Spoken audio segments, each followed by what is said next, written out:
Assalamualaikum warahmatullahi wabarakatuh. Pada kesempatan ini saya Sri Lestari SPD, Kepala SMK Negeri 1 Gunung Talang, berkesempatan memberikan salah satu materi dari kegiatan MPLS tahun pembelajaran 2021-2022. Pertama-tama marilah kita selalu memanjatkan puji syukur kehadirat Allah Subhanahu wa taala. Kita masih diberi kesehatan, keimanan, sehingga pada tahun pembelajaran ini Ananda semuanya merupakan calon siswa SMK Negeri 1 Gunung Talang. Shalawat dan salam tak lupa kita haturkan pada junjungan Nabi besar kita, Nabi Muhammad Sallallahu Alaihi Wasallam, yang telah membawa kita pada alam yang penuh ilmu dan teknologi. Pada saat sekarang ini kita masih dalam situasi yang memang tidak kita inginkan, yaitu situasi pandemi COVID-19 yang sampai hari ini belum juga berakhir. Kita sama-sama berdoa semoga COVID-19 ini segera berlalu dan kita dapat melaksanakan aktivitas terutama yang seperti biasa MPLS ini bisa kita laksanakan dengan tatap muka, kita bisa melaksanakan dengan daring, ya. Jadi tetapi itu tidak mengurangi makna dari pembelajaran atau kegiatan MPLS.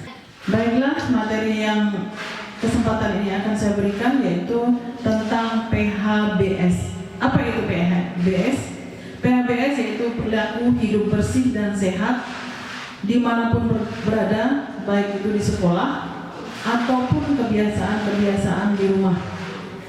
PHBS yaitu kebiasaan perilaku positif yang dilakukan oleh siswa, guru, kemudian penjaga sekolah, petugas kantin sekolah, kemudian orang tua siswa, dan yang lainnya yang berada di lingkungan sekolah dengan kesadarannya adalah untuk mencegah penyakit dengan tujuan untuk meningkatkan kesehatan serta aktif menjaga lingkungan sehat di sekolah.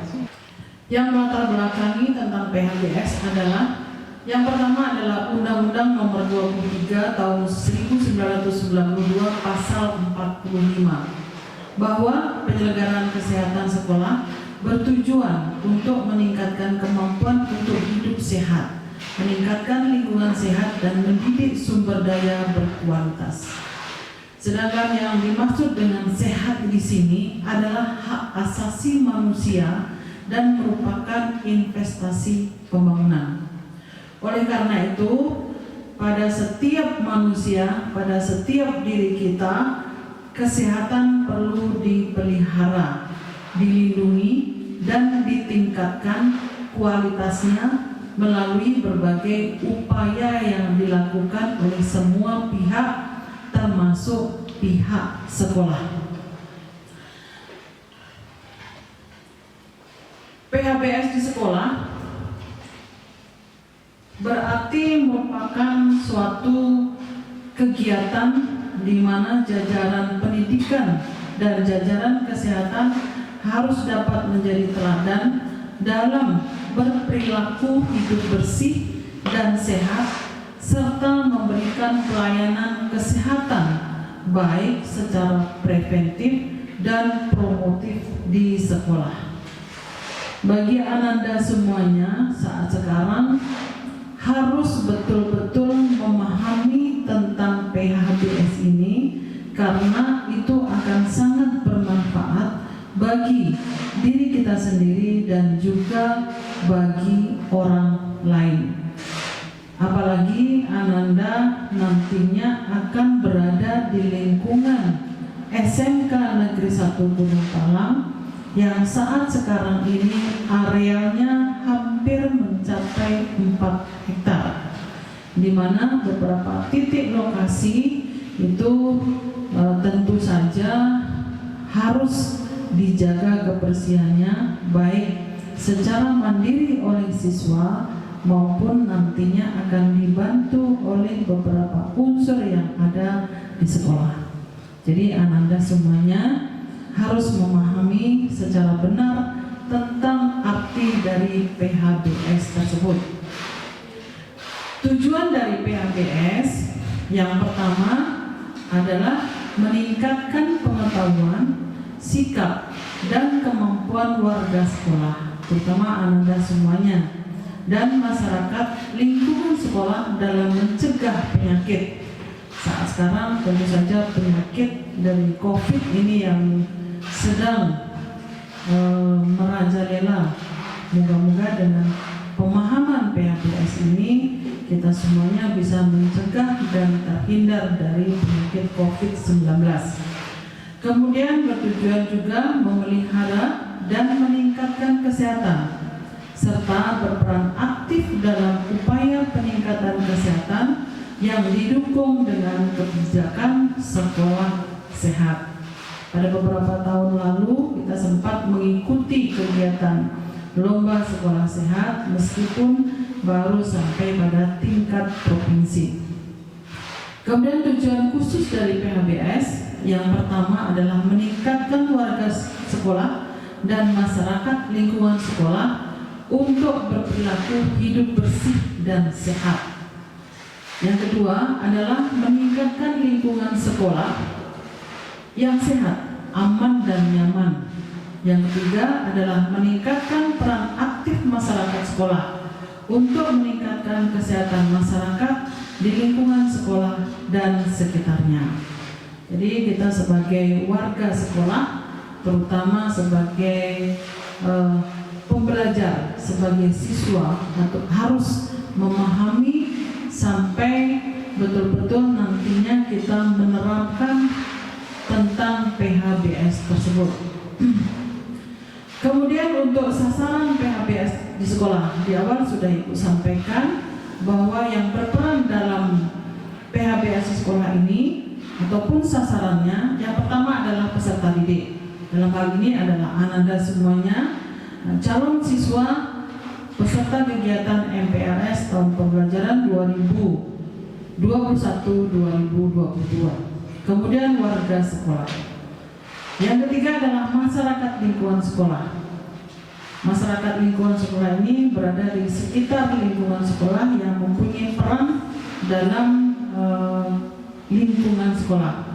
Kemudian PGRI merupakan organisasi resmi guru di Indonesia. Kemudian komite sekolah yang selanjutnya adalah tim pembina UKS dan tim pelaksana UKS. Di sekolah kita ada salah satu kegiatan ekstrakurikuler yaitu UKS.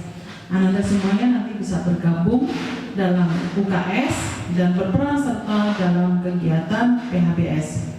Kemudian yang terakhir adalah sasaran dari PHBS adalah penentu kebijakan atau pengambil keputusan. Dalam hal ini kalau di sekolah itu adalah Kepala Dinas Pendidikan, Kepala Dinas Kesehatan, Kepala Daerah, DPR, dan DPRD.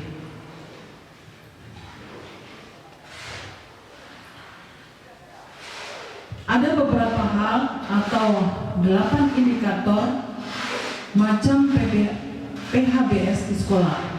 Yang pertama, seperti yang sudah saat sekarang ini sedang digalakkan oleh pemerintah dan itu merupakan suatu kewajiban kita sebenarnya, dan kita sudah melaksanakan sehari-hari sebagai umat Islam, itu adalah mencuci tangan dengan air yang mengalir dan menggunakan sabun. Kemudian yang kedua adalah mengkonsumsi jajanan sehat di kantin sekolah. Memang pada saat pandemi ini kita tidak ada kegiatan untuk membuka kantin, tetapi kalau seandainya nanti pembelajaran secara luring atau nanti tatap muka secara shift, disarankan, diusahakan Ananda semuanya nanti membawa bekal dari rumah. Kemudian yang ketiga adalah menggunakan jamban yang bersih dan sehat.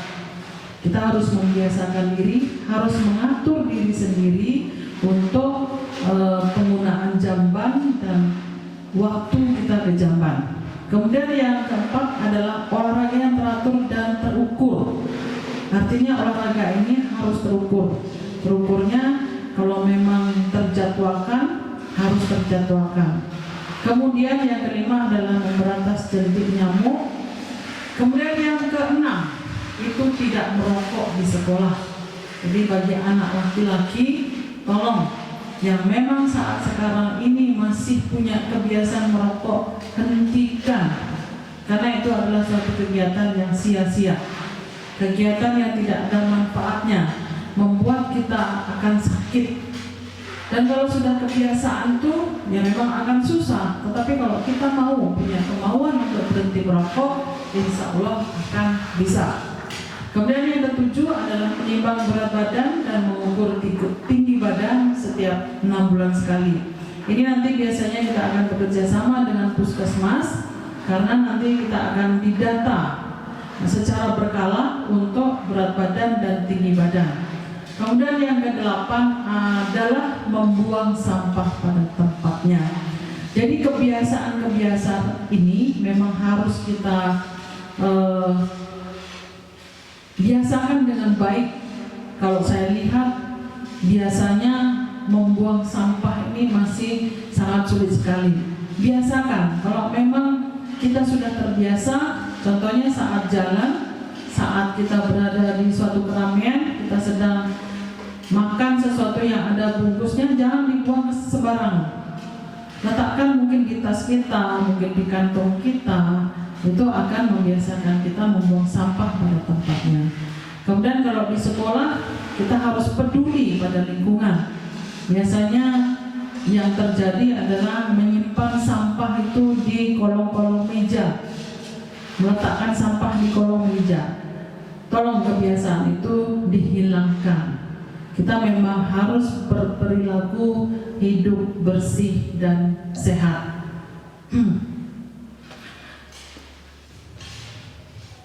Kemudian di slide nanti kita lihatkan beberapa kegiatan seperti cuci tangan, kemudian